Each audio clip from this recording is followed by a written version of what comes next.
Hello viewers, இன்னைக்கு நம்ம பார்க்க போறது Bleach episode 17 part 2.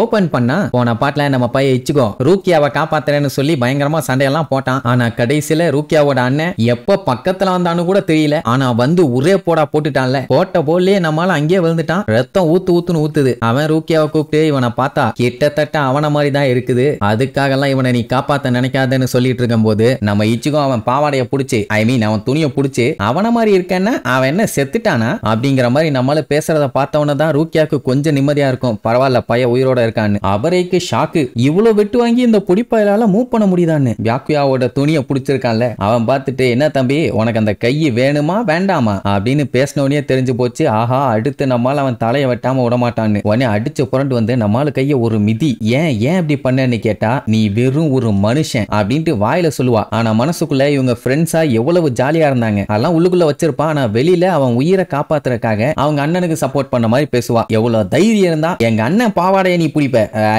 எங்க அண்ணன் ட்ரெஸ் நீ புடிச்சு இழுப்ப, அவன் எவ்வளவு பெரிய அப்பாட்டகர் தெரியுமா, ஓ லெவல்ல இருந்துக்க அப்படின்னு சொல்லிட்டு அவங்க அண்ணன் கிட்ட அவன் இப்படி எல்லாம் நடந்துக்குவான்னு எனக்கு தெரியாது, அதனால என்னைய மன்னிச்சிருங்க, நான் உங்க கூட சோல் சொசைட்டிக்கு வர்றேன், கூப்பிட்டு போய் நான் பண்ண தப்புக்கெல்லாம் எனக்கு தண்டனை கொடுங்க, இவனை விட்டுருங்கிற மாதிரி சொல்லுவா. இச்சுக்கோ கத்திட்டு இருப்பான், என்ன உளறிட்டு இருக்க, அப்பெல்லாம் உன்னை விட முடியாதும்பா. அவரை பார்த்துட்டு உனக்கு எப்ப கிவ் அப் பண்ணுன்னே தெரியாதா, சோமா நோசான்னு பேசிட்டு இருக்காம செத்து போயிரு அப்படிங்கிற மாதிரி சொல்லுவான். மறுபடியும் அட்டாக் பண்ணிடுவானுங்களோன்னு சொல்லி ரூக்கியா என்ன பண்ணுவா, நைசா நீங்க இனிமேட்டு அவனை எதுவும் பண்ண வேண்டாம் அப்படியே விட்டுருங்க, அவனே கூடிய சீக்கிரத்துல செத்துருவான், நம்ம போலாம்னா அப்படின்ட்டு போவா. நம்மால இருந்துட்டு என்ன கிண்டல் பண்ணிட்டு இருக்கியா, ஒழுங்கு மரியாதையா வந்துருன்ட்டு அவ போக போக கத்துவானா. கத்திட்டு மறுபடியும் எந்திரிக்க ட்ரை பண்ணுவான். ரூக்கியா கடுப்பாயி எந்திரிச்ச இல்ல என் பின்னாடி ஃபாலோ பண்ணி வரணும்னு ஏதாச்சும் நீ இப்ப ட்ரை பண்ணினா நான் உன்னைய என்னைக்குமே மன்னிக்க மாட்டேன், எப்படி இருந்தாலும் செத்துருவேன், அதனால அங்கேயே இருந்து இன்னொரு 2 செகண்ட் 3 செகண்ட் உயிரோட இருக்கினாலும் அங்கேயே இருந்துக்க, என் பின்னாடி வந்து அந்த 1 செகண்ட் வாழ்க்கையும் விட்டுறாதன்னு அழுதுகிட்டே சொல்லிட்டு போவா. வியாக்கியாவும் இனிமேட்டு அவனை அட்டாக் பண்ண தேவையில்லைங்கிற மாதிரி தான் சொல்லுவான். ஏன்னா அவன் பண்ண அட்டாக்ல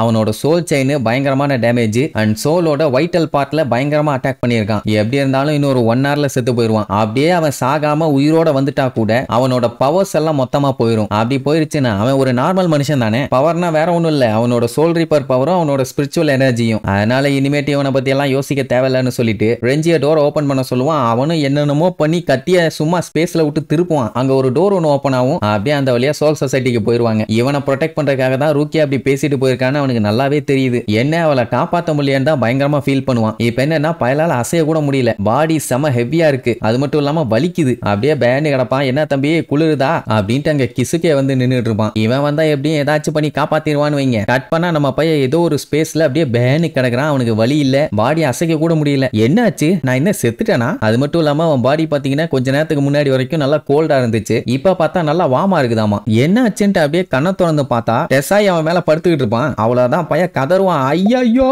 இவனா அப்படின்னு. பரவாயில்லையே இது நல்லா ஒர்க் அவுட் ஆகுதேம்பானா. உடனே மூஞ்ச பிடிச்சி அமுக்கிட்டே விரும்மாண்டி உனக்கு படுக்க வேற இடமாடா இல்லன்னு சொல்லிட்டு மூஞ்ச பிடிச்சி அமுக்கிட்டு இருப்பானா. அவன் இந்த மாதிரி இச்சுக்கோ எந்திரிச்சிட்டான் அப்படின்னு இருக்கும்போது நம்ம பையன் ஒரு மிதி திருச்சிருவான். அதுக்கப்புறம் தான் தெரியுது நம்ம பையன் சாகலன்னு. ஏன்னா நம்ம செத்துட்டோமோன்னு நினைச்சிட்டு இருந்தான்ல. சரி எங்க இருக்கோம், இது ஒண்ணு நம்ம வீடு இல்லையேன்னு சுத்தி முத்தி பார்க்கும் போதுதான் கரெக்டா கிசுகே வந்து அப்படியே அங்கேயே ரெஸ்ட் எடு, இந்த காயத்தோட சும்மா கண்ணா பின்ன அங்க எங்கன்னு சுத்திட்டு இருந்தீங்கன்னா நீ சீக்கிரத்துல செத்துருவ, ஏன்னா காயம் அந்த அளவுக்கு பலமா இருக்குதும்பா. அப்புறம் தான் மேட்டரே தெரியுது இது கிசுகேவோட வீடு. ஆமா என்ன எதுக்கு காப்பாத்தினேன்பா, என்னடா முட்டா பைய மாதிரி பேசிட்டு இருக்க, அப்ப உன்னை காப்பாத்த வேண்டாமான்னு கேட்பான். உடனே நம்ம பைய சோகமா ரூக்கியா போனதை யோசிச்சு பார்க்கும் போதுதான் இஷிடாவோட ஞாபகம் வரும். ஏன்னா அந்த பையலும் அங்க வந்து சண்டை போறேன்னு சொல்லிட்டு நல்லா வாங்கி கட்டிக்கிட்டான்ல. அவனுக்கு என்னாச்சு, அவன் இங்கதான் இருக்கானா இல்ல செத்துட்டானான்னு கேட்டா அவன் வீட்டுக்கே போயிட்டானாமா. அவனுக்கு பட்ட காயத்துக்கு நிறைய பிளட் போயிருச்சு, ஆனா வந்து அந்த அளவுக்கு சீரியஸான காயம் இல்ல. அவனை காப்பாத்தாம அதே இடத்துல அப்படியே ஒரு 2-3 நாள் போட்டா கூட பைய செத்து இருக்க மாட்டான். மோஸ்ட் ஆஃப் த காயத்தை கிசுக்கேவே சரி பண்ணிட்டான். என்ன அங்க இருந்து கிளம்பும் போது இச்சுகோவை நினைச்சுதான் ரொம்பவும் கவலைப்பட்டானாமா. இதை நம்ம பயலால நம்ப முடியல. ஏன்னா எப்ப பார்த்தாலும் போட்டி போட்டுட்டு இருக்கவன் இச்சுகோக்கு ஒண்ணு கவலைப்படுறான்னா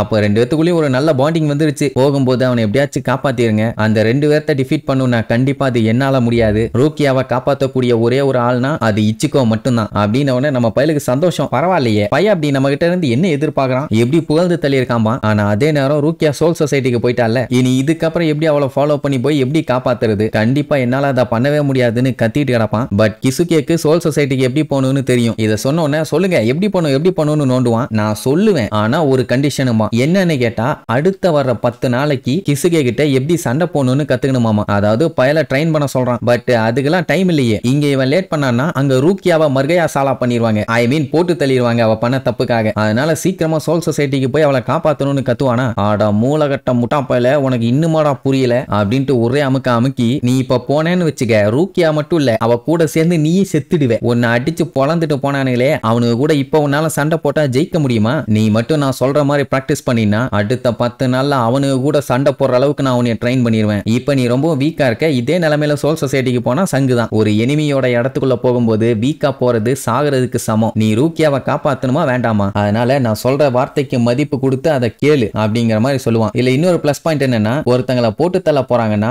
1 month வெயிட்டிங் பீரியட்னு ஒன்னு இருக்குது. இப்படி இவங்க பேசிட்டு இருக்கும் போதே அந்த பூனை அங்க உட்கார்ந்து எல்லாத்தையும் கேட்டுட்டு இருக்குது. சோ ரூக்கியாவை கூட்டு போய் 1 month வச்சு தான் போட்டு தள்ளுவாங்க. ஹியூமன்ஸ் இங்க எக்ஸிக்யூட் பண்ற மாதிரிலாம் அங்க பண்ண மாட்டாங்க. ஒரு 10 நாள் இவங்க கிட்ட ட்ரைனிங் எடுக்கணும். அதுக்கப்புறம் அந்த சோல் சொசைட்டி கேட்டை ஓபன் பண்ண 7 நாள் ஆகும். அதுக்கப்புறம் உள்ள போயிட்டாங்கன்னா 13 நாள் இவங்களுக்கு டைம் இருக்குது. அதுவே நிறைய டைம் தான். அதனால ஈஸியாவே நீ ரூக்கியாவை காப்பாத்தலாம்னு சொல்லுவான். நம்ம பயலுக்கும் இவன் சொல்றதான் சரின்னு தோணும். சரி 10 நாள் ட்ரைனிங் எடுத்தா ஸ்ட்ராங் ஆயிடலாமா? அந்த ட்ரைனிங் போதுமான்னு கேட்டா போதாதுதான். பட் ரூக்கியாவை காப்பாத்தணும்னு உண்மையாவே உனக்கு என்ன இருந்துச்சுன்னா, உன்னோட ஃபீலிங் இரும்ப விட ஸ்ட்ராங்கா இருந்துச்சுன்னா டெஃபினட்டா முடியும். இனி லூசுத்தனமெல்லாம் இந்த கேள்வியும் கேட்காத. அடுத்த 10 நாளைக்கு என் கூட லைஃப் ஆர் டெத் கேம் விளையாட தயாரா அப்படின்னு உடனே நம்ம பயலும் கெத்தா நான் ரெடிம்பான். சோ இனி இதுக்கப்புறம் அடுத்த 10 நாள் குரூஷியலான ட்ரைனிங். இந்த ட்ரைனிங்ல நம்ம பையன் பெஸ்டா ட்ரெயின் ஆகுறானா, அதுக்கப்புறம் ரூக்கியாவை போய் காப்பாத்துறானா இல்லையான்னு அடுத்தடுத்த எபிசோட்ல பார்க்கலாம். டாடா.